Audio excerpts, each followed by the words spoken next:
Hi, boys and girls. Welcome to the last session of my summer read-along show. Where has the time gone? It's already the end of July, but I still have planned some really great things for us as our journey reading The Evolution of Calpurnia Tate by Jacqueline Kelly comes to an end. Right now I'm outside amongst these beautiful hills in a countryside. That could very well be where Callie, our main character, grew up. In the fields behind me, imagine them, row after row, of white, fluffy cotton balls, ready to be picked. And maybe the adjacent fields, filled with pecan trees. And further down, maybe that's the river, where Callie cooled down from the Texas heat. You know, creating a picture when you read makes things so much more interesting. So the next time you drive around with your parents, look around and consider things from every angle. You just have to use your imagination. In addition to visualizing the setting in the story, let's find out what's in store on today's show. We'll consider the story's ending without giving too much away. Squeeze in a lesson on making pie dough, one of Callie's frustrations. And then my huge surprise. So let's get started. Did you like the sequence of events that led to the story's ending? Was there enough development in the subplots, such as Harry's new love, the delivery of news concerning the mutant plant, Christmas and New Year's celebrations, and the family's rituals? Was it familiar to you in the manner in which you celebrate your holidays? And what did you think of Callie's Christmas gift? What does that tell you about her family's expectations? Did you ever receive a gift that left you disappointed? I know I have, though I'm sure it was well meant. Think about these questions. They may lead to new ideas and possibilities as we continue to discuss the ending of The Evolution of Calpurnia Tate. But up next is a lesson on making pie dough with pastry chef Adva. I am so excited. I can't wait to taste homemade apple pie. And maybe give Callie some advice on that too. Hi, boys and girls. Well, we're here in my kitchen with Ava from the Witherspoon Bread Factory in downtown Princeton. And guess what? She's going to help Callie make pie dough. So hopefully we will learn a few things. And by the way, Ava, where's your tall hat? Oh, we don't wear them anymore. Did you hear that? They don't wear hats. Meanwhile, I went out and got myself a hat, so I'm going to wear it. Tell us why we don't wear hats, or why they did wear hats at one time. They used to wear the hats because they would actually channel the heat from the kitchen. Oh. They would channel it up and away from the head. The heat from the kitchen. I We still wear hats, just not tall hats, to keep the Okay. hair and sweat out of the food. Great idea. All right, tell us then. How do we make pie dough? Okay, pie dough, pretty simple. Start with about 3 cups of flour. 3 cups of flour. Yeah. Put that in the middle. We have flour, we have ice water and some vinegar. We have apples. Here are some apples. What kind would I need? I have purchased the Golden Delicious, Golden Delicious, Red Delicious, do I know my apples, and Granny Smith. What should we use, how many, and what? We're going to need about 5 apples for 1 pie. Okay. You're going to want a couple of the Granny Smith. All right. And the rest, the Golden Delicious, that gives you a nice flavor. These are good for flavor. Okay. These give you a nice texture so they don't get too mushy in the pie. So you have a little crunch. How about 2 Granny and 3 Golden Delicious? That's perfect. That's a nice All right. combination. Now you just start by pouring your flour out on the counter. Well, at least that's how they would have done it back then. Okay. Take your cold butter. And I'll start peeling as you're talking, so we'll be ready. Notice, boys and girls, I'm not using a peeler. Back then, they probably didn't have them, so I'm going to use a knife, but I would suggest that if you do this, that you certainly use a pie peeler, or an apple peeler, actually. And now we're just going to mix the butter into the flour, kind of pinching it.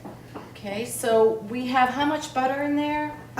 2 sticks. 2 sticks of butter. 2 sticks of butter to about 3 cups of flour. All right, 3 cups of flour. Yeah, that'll Okay. make two pie doughs, one for the top of the pie and one for the bottom.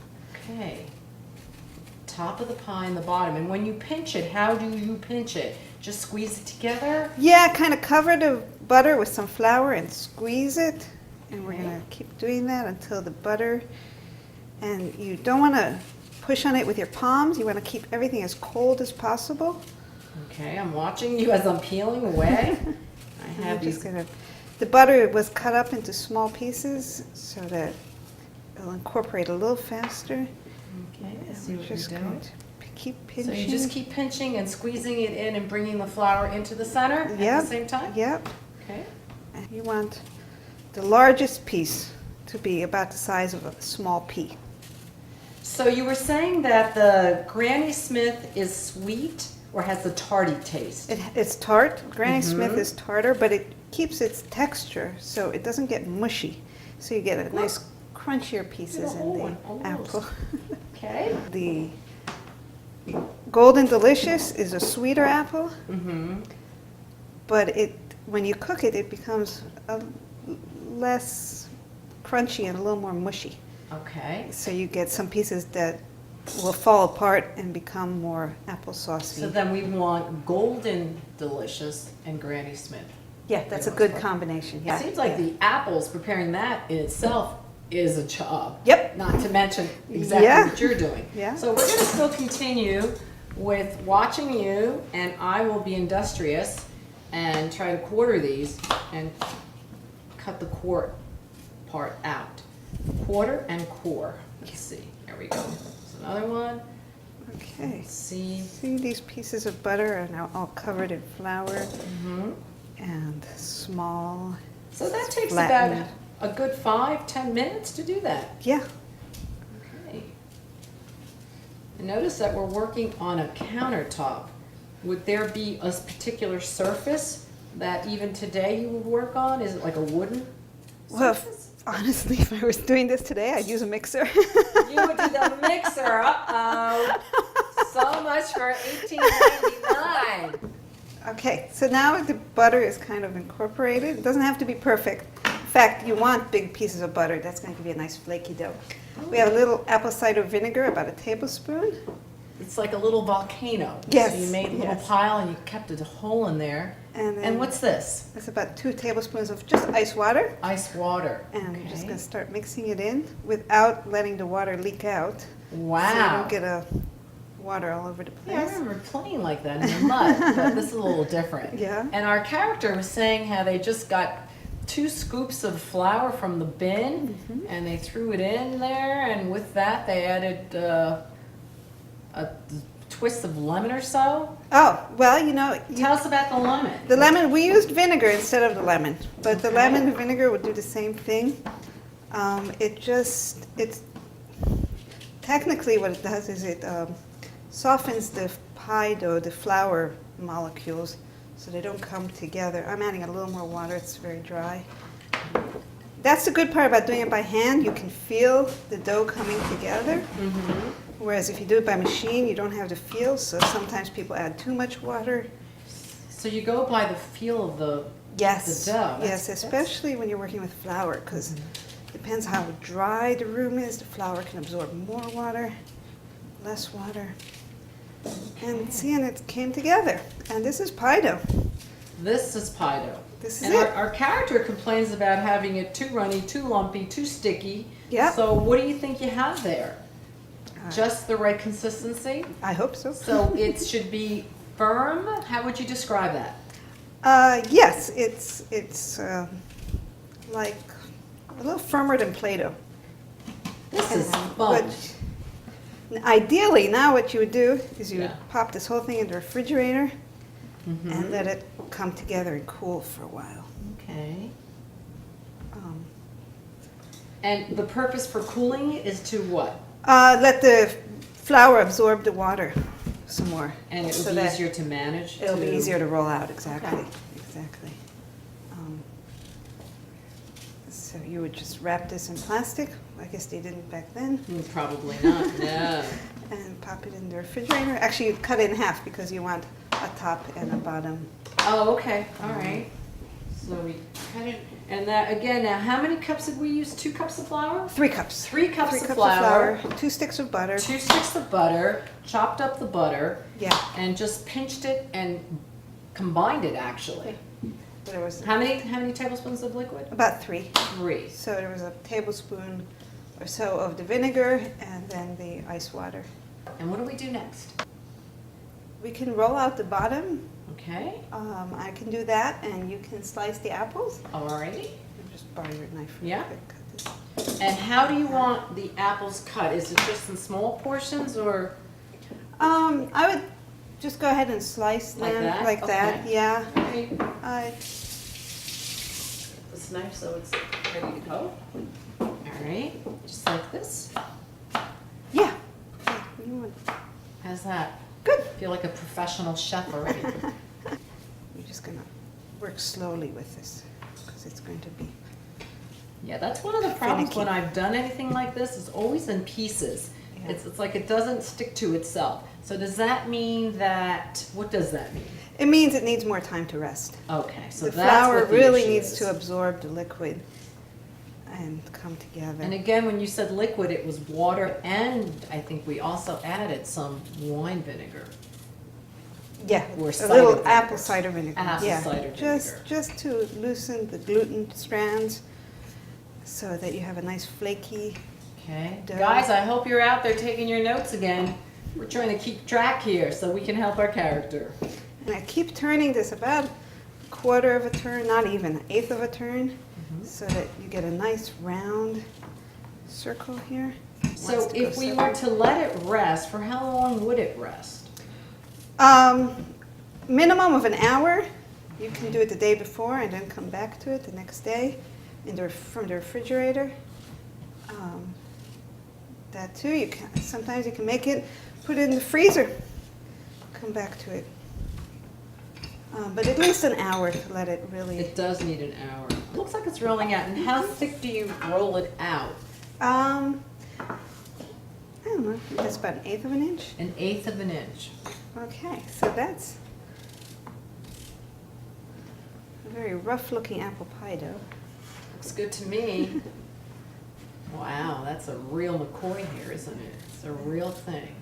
I'm just pinching it together where Mhm. it wants to pull apart. Okay. You want to have this overhang here so that we can crimp on the top. What you really want to do is make your whole apple pie, put it all together with cover and everything, Mm-hmm. put it in the refrigerator. Ah, put it in the refrigerator. And let it chill, let it just hang out. And then preheat your oven for an hour because you want a hot oven. You want a 450-degree oven. Okay. Then put it in after an hour of being in the refrigerator. And then Okay. you'll have a really nice crispy crust, especially on the bottom, which is Yeah, what people like. in our story, our character was told to stick her arm in the oven to test it for its heat. I guess they didn't have like a thermometer on the outside. Her arm was it, which I thought was pretty clever on Jacqueline Kelly's part for writing it in that manner. That was kind of funny. And of course, our character hesitated, said, whoa, I don't want to put my arm in the mouth of a dragon or something like that. It was very clever literary writing, I will say. And I am almost done here. All right, Okay. now what do we do? Now you're going to put those back in the bowl. Let me wash my Put these hands. back in the bowl, okay. Did I rinse them off, or No, they're they're good. fine? Yeah, I just need to get this What's dough off also my amazing hand. is they haven't even turned brown yet. I know a few things. Well, we can throw in the sugar. Okay. About half a Okay, cup of sugar. And this is brown sugar. Okay, Some cinnamon. cinnamon. And how much sugar did we use, brown sugar?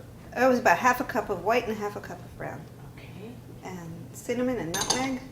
yeah, And I'm just go in there with my hand and you can do your thing. You want me to? go ahead and mix it up. Okay. And coat it all. Yep. Okay. And All then right, and now? this is cornstarch. This is going Cornstarch. to about 2 tablespoons. And what's that gonna do? What's the cornstarch do? Is it like it'll create like a syrupy kind of Yes, consistency? yes. So it's not Okay. less liquidy. All right. And then you pour this right in here. Wow. Doesn't that look great, boys and girls? Delicious. Yep. 'Cause, And now we are, again, gonna roll out the top dough. okay. And I notice it's not sticky and it's not lumpy. And it's not runny. It just seems to be the right consistency. So you actually raise this and place the actual pie tin, Just kind of hold it over there. the tin right over it to see if you have enough spread. Exactly. That's a great little technique.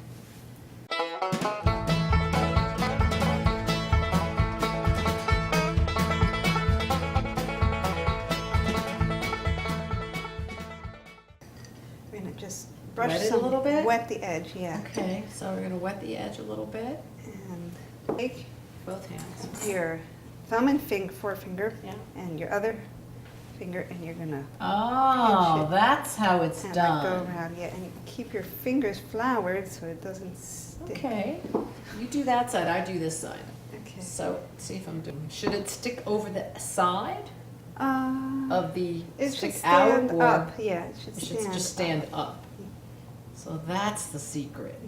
Make, so that the steam can come out while you're baking it, otherwise the whole thing might Explode on us. Yep, in the oven. And that's it. And that's it. Yeah, now you're Wow. gonna show this for an hour. That looks wonderful. Okay, so Everything's cooked. here we have it, boys and girls. Check out our pie. Homemade apple pie. Okay, guys, so now we're gonna pop this in the oven. You ready? It's gonna be delicious. I know it is. Here we go. Oven set to 450. Slide it right in. Just can't wait to taste it. Looks like the pie is ready to be taken out. Well, look at this. We just cut this open, boys and girls. The smell is absolutely amazing. Homemade apple pie. It looks just like Callie's. So we thank you, Ava, for joining me in my kitchen and for helping the boys and girls out there learn a little bit about Callie's frustration and how to make pie dough. We thank you so much for joining me. And we'll see you at Witherspoon Bread Company sometime. Great. Okay. We'll be back, guys, to continue our discussion on the evolution of Calpurnia Tate. Take my hat off now. Okay? See you guys.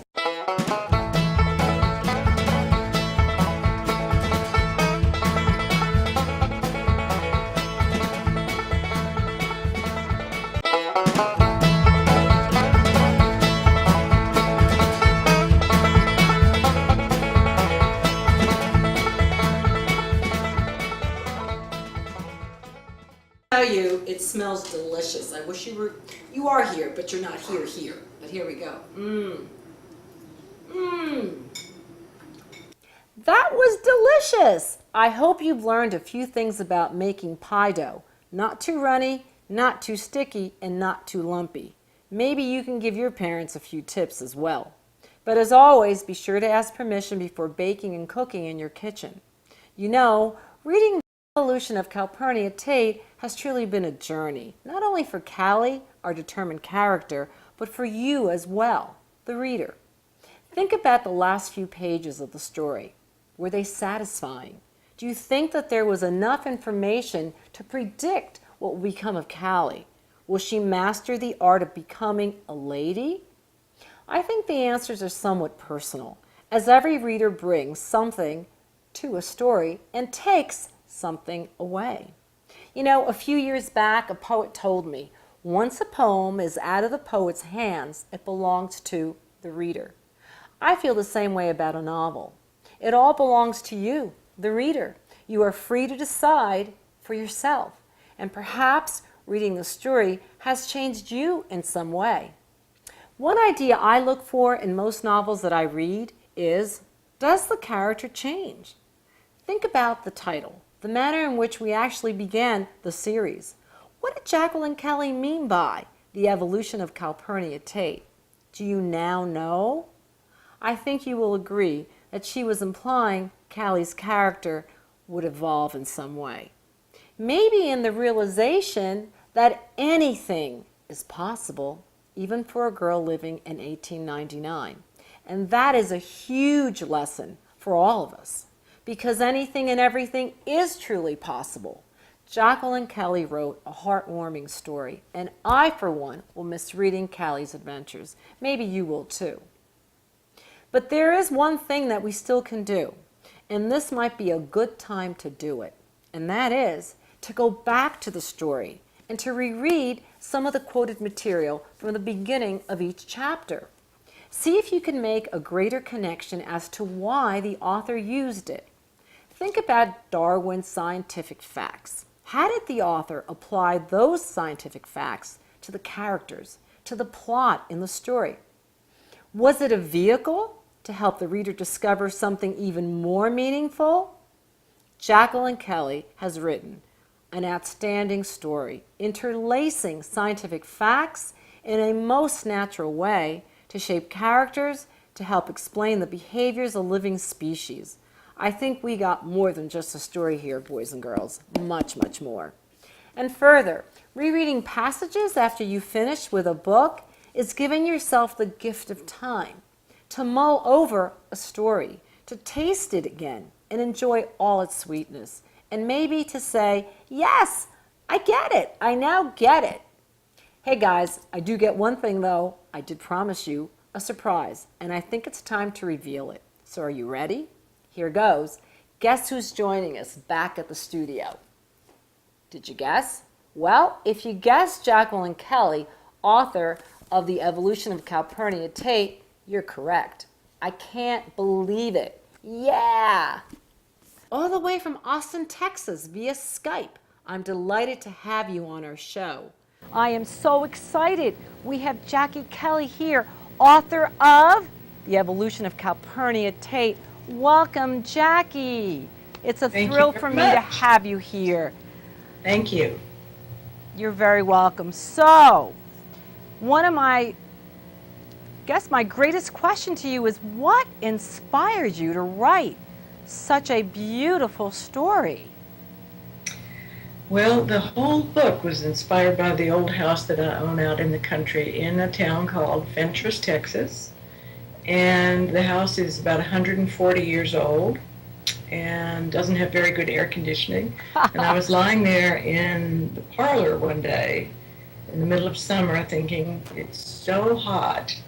How did people stand in this house 100 years ago? Especially the women who had to wear corsets and petticoats and many layers of clothing. And it was just like that. Suddenly a whole family sprang into being and started talking to me about what life was like in my own house 100 years ago. And the little voice that was talking to me belonged to Calpurnia, and she basically talked to me for the first couple of pages, and I basically just wrote down what she told me, and that's how the whole thing started. Yeah, I was curious as to whether or not there's a little Callie in you, and now you've answered that part of my question. Challenges did you face when writing the story, because it's so packed with many, many facts? How did you do that? Well, I did have to do some research online. There's a wonderful resource called the Texas Handbook Online that tells you quite a bit about Texas history. But I really didn't have to do all that much because I've always been interested in that particular time in history, 1900 or thereabouts. And because things were changing so fast, lives were changing so fast. So as I've been doing my own reading over the years, I have been apparently soaking up details about that period of time like a sponge. And I just seem to have quite a bit of that knowledge. I also talked to my own mother, who is 80, and she told me about her childhood and her mother's childhood. And that's where I got such little details as, for example, that they would have curls of flypaper hanging in the kitchen, things like that. But what about the part of Darwin, Charles Darwin? I mean, it's packed with, I don't know all those things. Did you research all that? Is that your background? I've always done quite a bit of reading about Darwin, and then when I was an undergraduate student, when I was going to college, I majored in biology. Okay. And So I did learn quite a bit about Darwin then. I did have to go and reread The Origin of Species Wow. when I wrote my book. But you know, the surprising thing about the book that he wrote is that he wrote it for everyday people. He did not write it for scientists. Did not know And that. yes, and it's quite an accessible read. I'm not saying it would be easy for kids. It wouldn't be easy for kids, but for somebody who knows a little bit about biology, or maybe somebody a little older in their teens or so, it's really not a difficult read. I'm glad to hear you say that. I think that's like unbelievably fantastic. What would you want your readers to know about either yourself or the book? What would you want 11, 12, 13-year-old kids to know about? To know about me is probably something fairly obvious, which is that I love to read. I would rather read than do anything else. And I really enjoy talking to other kids who love reading. You find a lot of kids these days who maybe don't like reading so much. They're playing video games or they're on a computer. But every now and then I run into a little kindred spirit who shares my love of books. And I really want to encourage those kids. And then maybe encourage the kids who are maybe not such enthusiastic readers to, to go and talk to their school librarian, to who I always refer to as a book wizard. Go talk to your book wizard, and she'll help you find something wonderful that you will like to read, even if you're not such a great reader. So I guess that's part of why I wrote the book. I wanted to talk to kids and encourage them to think about science, to think about nature, to think about putting down the computer mouse and going outside and sitting on the front steps, which is what I did while I was writing the book, and just looking around and taking a look at the sky and the weather and the grass and the birds and whatever's hopping or slithering or crawling by in the grass.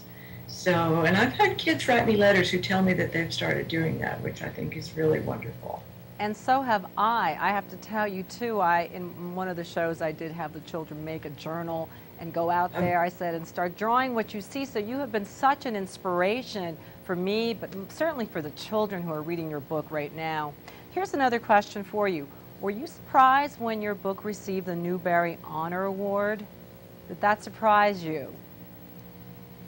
Did it surprise me? It did. And the whole success of the book has been surprising to me. As a new writer, all I wanted was to see it in print and see it on the bookshelf in the bookstore. And so the fact that these other things have happened is wonderful and amazing, and I'm just delighted. And now I'm getting fan letters from from I'm not surprised. Which is wonderful. From 10 to 12-year-olds are writing to me, and many of them, I'm sure it's the very first letter they've ever written, because they're used to emailing. And I put on my website that I really preferred to get an old-fashioned letter, so I'm getting letters written to me, which is great. So yes, it's all been a wonderful surprise. And my final question is, well, do you have plans for the future? Will we have a sequel to Calpurnia? I know kids often ask those kinds of questions. What are your plans for writing? Okay. Well, I am just about to finish up my second novel, which is called The Willows Redux, and it's my sequel to Kenneth Grahame's wonderful book, The Wind in the Willows, that was published. Oh, wonderful! My goodness. Thanks. Okay. He published his book 100 years ago, and it was my favorite childhood book. I love that book. I still read it from time to time. Sadly enough, I find that a lot of kids now are not reading it anymore, which I think is really too bad. But I'm just about finished with that book, and then what I'm going to do after that, I'm not yet sure. I have many thoughts about it. I haven't decided whether I will or won't write a a sequel to Calpurnia. Oh. I've thought about it. I really just don't know at this point. Right. What advice would you give to children who would like to write, who would love to see their stories printed? What advice do you give to these kids? A critical piece of advice. Okay. For kids. If you want to be a writer, you have to be a reader. I agree. You have to be a strong reader, and you have to read everything you can get your hands on, and that's how you learn to be a writer. You cannot be a writer unless you're a reader. Every now and then I'll run into some kid who wants to be a writer but doesn't enjoy reading. And I have to break it to them gently that that's not going to happen. Right.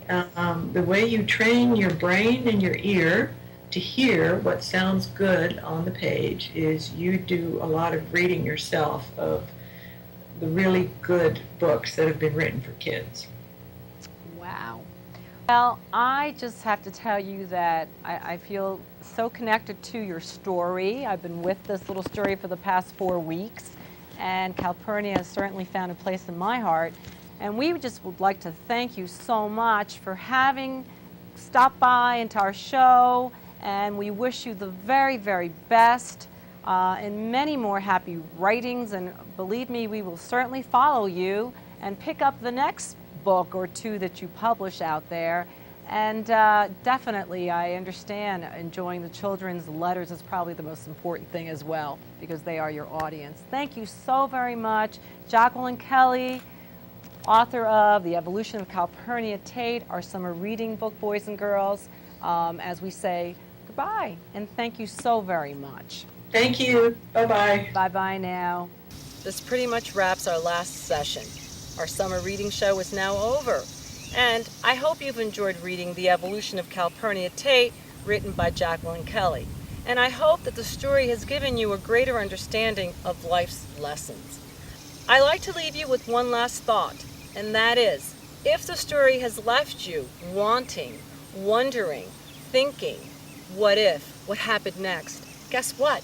It was a great story, a well-written story. And so, if you haven't read The Evolution of Calpurnia Tate, by all means pick it up. I know that you'll love it. As for me, I simply will say that I thoroughly enjoyed the story, and that I imagine Callie doing what she wants to do in her life, and that you, the viewer, will continue to evolve into many wonderful things and ways, and continue having some great reading journals. That's it. See you guys, and guess what? Hey, I may see you back in September. You never know. Bye, everybody.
taste the cinnamon.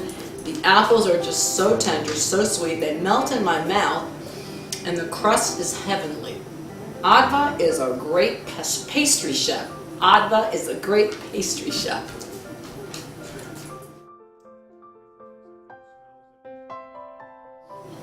So, it smells so great. Molly here wants some.